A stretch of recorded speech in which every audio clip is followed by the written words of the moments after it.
Welcome back in Masi Sivasram Inter College online classes.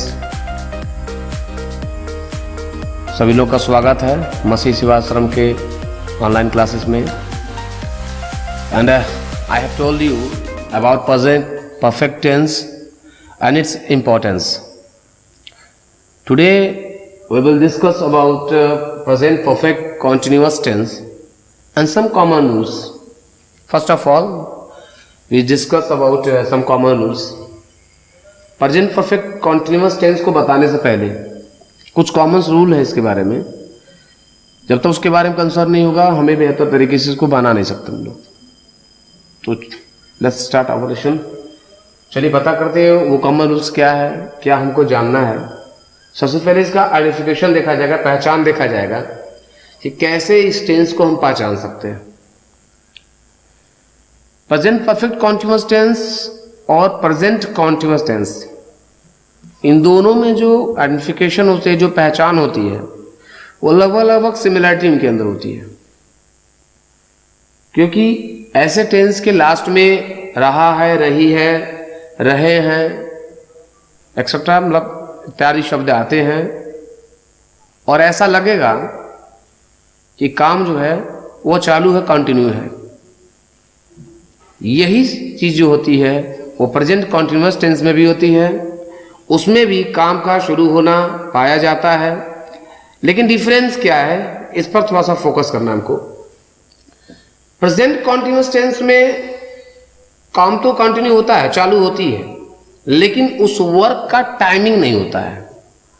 यानी जो काम कंटिन्यू चल रहा है, वो जो काम चल रही थी, वो काम कब से शुरू हुआ, उसकी बिगिनिंग्स कब हुई, कब शुरुआत हुई, यह चीज हमको नहीं पता होता है।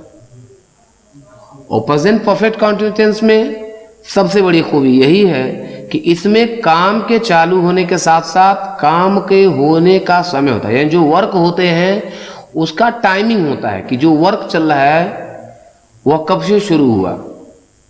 तो डिफरेंस सबसे बड़ी बात ये ध्यान रखेंगे। फिर से प्रेजेंट कॉन्टिन्यूअस टेंस में समय की कोई पाबंदी नहीं होती है, इसमें समय नहीं बताया जाता है। काम तो शुरू होता है लेकिन काम के शुरू होने का समय नहीं दिया होता है। लेकिन प्रेजेंट परफेक्ट कॉन्टिन्यूअस टेंस में काम के शुरू होने का समय दिया होता है। सबसे कॉमन रूल की बात यह है। सेकेंड क्या होते हैं, आप उसमें इज एम आर का यूज किया करते थे सब्जेक्ट के अकॉर्डिंग। यहां पर हम सब्जेक्ट के ही अकॉर्डिंग सिंगुलर सब्जेक्ट के साथ हैज बीन का प्रयोग करेंगे और हैव बीन का प्रयोग करेंगे। तो इसके फॉर्मूला मैं आपको आगे बताऊंगा, लेकिन सबसे पहले हम चलते हैं और कुछ इसके आगे। इसमें और एक चीज आएगा जो समय बताने वाला चीज होगा, जो टाइमिंग बताने वाला चीज होगा, वो काम कब से हो रहा है। इसे एक शब्द होता है, वो शब्द होता है से। जो से शब्द होता वर्ड होता है, इसकी जो इंग्लिश यूज किया जाता है, इसमें सिंस और फॉर का यूज किया जाता है। गौर करेंगे, सिंस और फॉर ये दोनों जो शब्द होते हैं ये से के लिए लगाए जाते हैं, क्योंकि यही इंडिकेट करता है हमको कि काम शुरू कब से हुआ। इससे यानी एक तरह से कह सकते इससे की इंग्लिश क्या मानती है, सिंस और फॉर। यानी काम के शुरू होने का जो इंडिकेशन होता है, जो समय होता है, वह इससे के द्वारा हमको पता चल जाता है। ठीक है। अब आपको देखना यह है कि जो सिंस और फॉर का यूज इस सेंटेंस में, इस टेंस में किया जाएगा, कहां पर सिंस का यूज करेंगे, कहां पर फॉर का प्रयोग करेंगे, क्योंकि कॉमन चीज है। ध्यान रखेंगे, हल्का से मिसअंडरस्टैंडिंग हुआ तो सेंटेंस आपका गलत भी हो सकता है। सिंस का यूज वहां करेंगे, आप ध्यान से समझेंगे।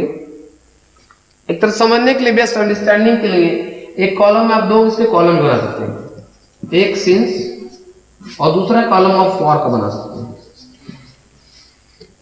क्योंकि फिर एक बार बताना चाहूंगा, वाक्य में सेंटेंस में जो से शब्द आएगा, से, यह से जो है वह समय को दर्शाने के लिए प्रयोग किया जाता है, और इसकी इंग्लिश जो होती है वो सिंस और फॉर होती है। अब हमें बताना यह है कि से की जो इंग्लिश सिंस और फॉर होती है, कहां पर सिंस का यूज किया जाएगा, कहां पर फॉर का यूज किया जाएगा। इसके लिए ध्यान देंगे, पहले आप इसमें समझ लेंगे सिंस का कहां प्रयोग किया जाता है, यूज कहां किया जाता है। सिंस हमेशा दिनों के नाम के साथ प्रयोग किया जाता है। दिन का नाम जैसे क्या, Sunday, Monday, Tuesday, Wednesday, Thursday, Friday, Saturday etcetera. ये सारी चीजें अगर दिन का नाम है, दिन का नाम ध्यान रखेंगे, अगर प्रॉपर की बात की गई है, उस चीज का, उस दिन का नाम बताया गया है कि इतने दिन से नहीं बल्कि इस दिन से, उस दिन का नाम है, यानी 7 दिन से किसी भी दिन का नाम है, तो हम सिंस का प्रयोग करेंगे। दूसरा स्टेप क्या आता है? बजे के साथ, यानी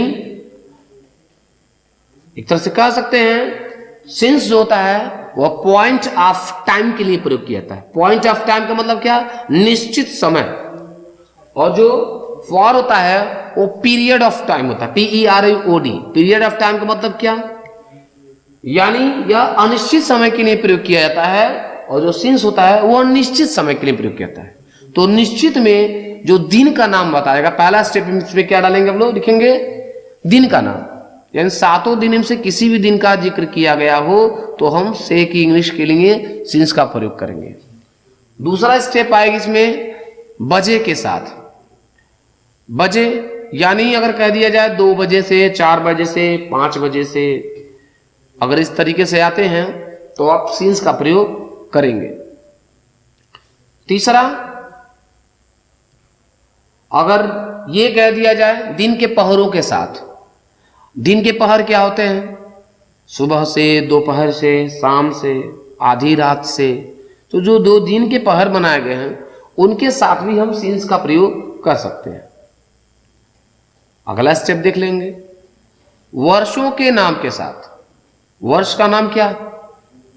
वर्ष का नाम जैसे अगर उस सेशन का, उस सत्र का नाम दिया है, उस वर्ष का नाम दिया गया है 1970, 1952, 2020, यानी कहने का मतलब यह है कि अगर उस सत्र का नाम दिया है तब भी हम सिंस का प्रयोग करेंगे। सेकंड स्टेप क्या आती है? यदि महीनों का नाम दिया गया, मंथ्स नेम हो, महीनों का नाम जैसे क्या आपको सभी को पता है 12 महीने होते हैं, अगर उन 12 महीने में से किसी भी महीने का नाम दिया है, लाइक जनवरी, फरवरी, मार्च, अप्रैल, मई एक्सेट्रा, अगर ये चीज आती है, महीनों का नाम आता है, तो आप फिर भी सिंस का प्रयोग करेंगे। ठीक इसी के इनडायरेक्ट में हम फॉर का यूज करते हैं। ये आपके कुछ स्टेप्स हो गए जो सिंस के लिए अकॉर्डिंग, हम सिंस के अकॉर्डिंग रखेंगे, और जो सेकंड स्टेप आती है फॉर के अकॉर्डिंग, हम उसके बारे में जानेंगे। पहला इसमें क्या करेंगे, अगर जो इधर है उसी का ठीक आप अपोजिट कर दीजिए। अगर यह दिन की बात कर दी गई है, यानी दिनों के नाम के साथ, तो यह केवल दिनों के साथ, यानी यहां पे दिन का नाम नहीं देगा।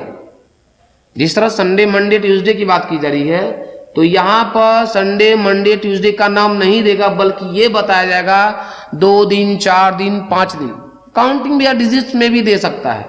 लेकिन अगर दिन का नाम दिया गया है तो सिंस का दिन का नाम नहीं दिया गया है तो फॉर का यूज करेंगे, लाइक 2 दिन से, 4 दिन से, 5 दिन से एक्सेट्रा।